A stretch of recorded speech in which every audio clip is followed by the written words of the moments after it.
I was there for 40 years for 187 and it wasn't mine. 187 was a murder, first degree murder. امریکی محکمہ انصاف کے اعداد و شمار کے مطابق 2016 میں امریکہ بھر میں 66 لاکھ افراد کریکشنل فیسلٹیز کہلانے والے قید خانوں میں رکھے گئے تھے اور عبدل کا شمار بھی انہی قیدیوں میں ہوتا تھا۔ انسانی حقوق کی عالمی تنظیموں کے مطابق آبادی کے تناسب سے امریکہ لوگوں کو جیل بھیجنے میں دنیا میں سب سے آگے ہے۔ عبدل ان نوجوان سیاہ فام امریکی قیدیوں کی نمائندگی کرتے ہیں جو جیل سے باہر آتے ہیں تو بوڑھے ہو چکے ہوتے ہیں۔ 23 سال کی عمر میں علاقے کے ایک ڈرگ ڈیلر کے قتل کے الزام میں انہیں جیل بھیجا گیا۔ جیل جانے سے قبل عبدل کا واسطہ کبھی قانون سے نہیں پڑا تھا۔ وہ ہائی اسکول ختم کرنے کے بعد فائر ہائیڈرنٹ بنانے کا کام کرتے تھے۔ عبدل کہتے ہیں ان کو سزا 2 لوگوں کی گواہی پر دی گئی جن کی کہانیاں آپس میں نہیں ملتی تھیں۔ اس نے 2 بار اپنی کہانی بدلی اور پھر تیسری بار جب میرا مقدمہ شروع ہو رہا تھا، لیکن جج نے اسے خاطر میں نہیں لیا۔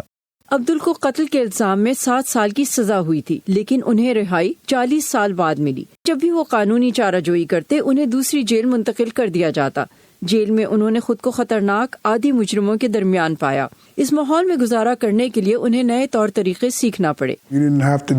آپ کو تشدد کرنے کی ضرورت نہیں تھی، لیکن کچھ لوگوں کے ساتھ پرتشدد زبان استعمال کرنا پڑتی تھی۔ جیل میں عبدل نے مذہب میں پناہ لی۔ ایک عرصے تک انہوں نے کسی کو اپنے مسلمان ہونے کے بارے میں نہیں بتایا تھا، لیکن پھر ایک دن کسی نے انہیں نماز پڑھتے دیکھا۔ السلام علیکم۔ اس نے کہا السلام علیکم۔ میں نے کہا وعلیکم السلام۔ اس نے کہا تمہیں پتا ہے یہاں مسجد موجود ہے؟ میں نے کہا میں پہلے سب کا جائزہ لے رہا ہوں۔ جیسا کہ میں نے پہلے بھی کہا، جیل کی دیواروں کے اندر آپ کو پتا ہونا چاہیے کہ آپ ایکویشن میں کہاں فٹ ہوتے ہیں، ورنہ آپ شکار بھی بن سکتے ہیں۔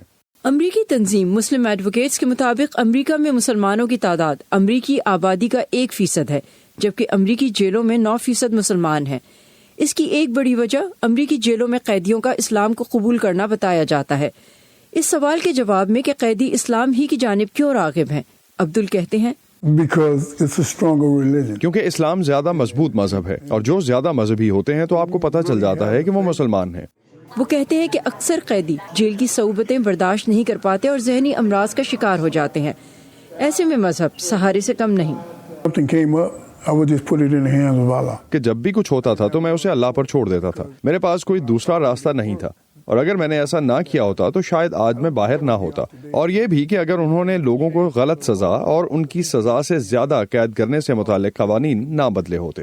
رہائی کے بعد وہ کہتے ہیں دنیا بدل چکی تھی۔ آج وہ گھر سے باہر اکیلے جائیں تو کھو جاتے ہیں، اور سست رفتاری سے چلتی گاڑی انہیں راکٹ کی سی تیزی سے چلتی محسوس ہوتی ہے۔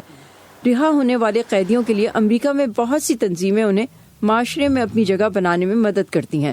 ایسی ہی ایک تنظیم اصلاح LA قید سے رہا پانے والے مرد اور عورتوں کو رہائش فراہم کرتی ہے۔ انہوں نے عبدل کو رہنے کے لیے جگہ دی اور کام بھی۔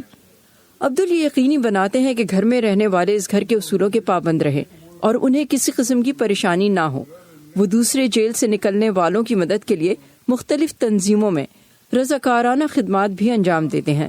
صبا Shah Khan, Voice of America, Los Angeles, California.